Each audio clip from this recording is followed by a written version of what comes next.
Chaque jour qui passe voit arriver des centaines de nouveaux déplacés. Ces habitants des régions frontalières russes de Koursk et Belgorod viennent tout juste d'être évacués. La plupart ont dû quitter leur logement en urgence, avec seulement quelques affaires. Ils ne savent pas s'ils pourront dans un avenir proche rentrer chez eux.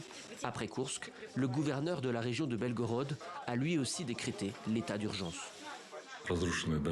Des maisons ont été détruites, des civils sont morts et ont été blessés. Nous prenons donc cette décision afin d'assurer une protection accrue de la population. Derrière la guerre sur le terrain, une autre bataille se joue, loin des lignes de front. Depuis le début de l'offensive ukrainienne surprise en territoire russe, Kiev et Moscou s'affrontent sur le terrain de la communication. Chacun tente de tourner le narratif à son avantage.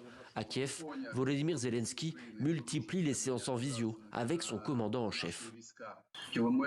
Nous avons pris le contrôle aujourd'hui de plus de 40 km² de territoire. À ce jour, 74 localités sont sous notre contrôle. Devant l'ampleur de l'attaque, Moscou est forcé de reconnaître la présence de troupes ukrainiennes sur son territoire. À l'ONU, le représentant russe s'indigne du silence et de l'absence de condamnation sur la scène internationale. À la télévision, les éditorialistes du Kremlin se posent en victimes.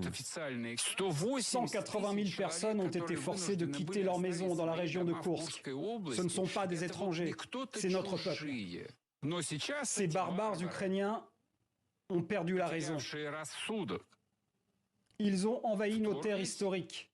Et pour cette raison, ils doivent être détruits. Sans merci. Le ministre des Affaires étrangères russe a annoncé la suspension des négociations de paix. Kiev, de son côté, assure ne pas avoir l'intention d'annexer ce territoire et ajoute que l'offensive prendra fin dès que la Russie acceptera de rétablir une paix juste en Ukraine.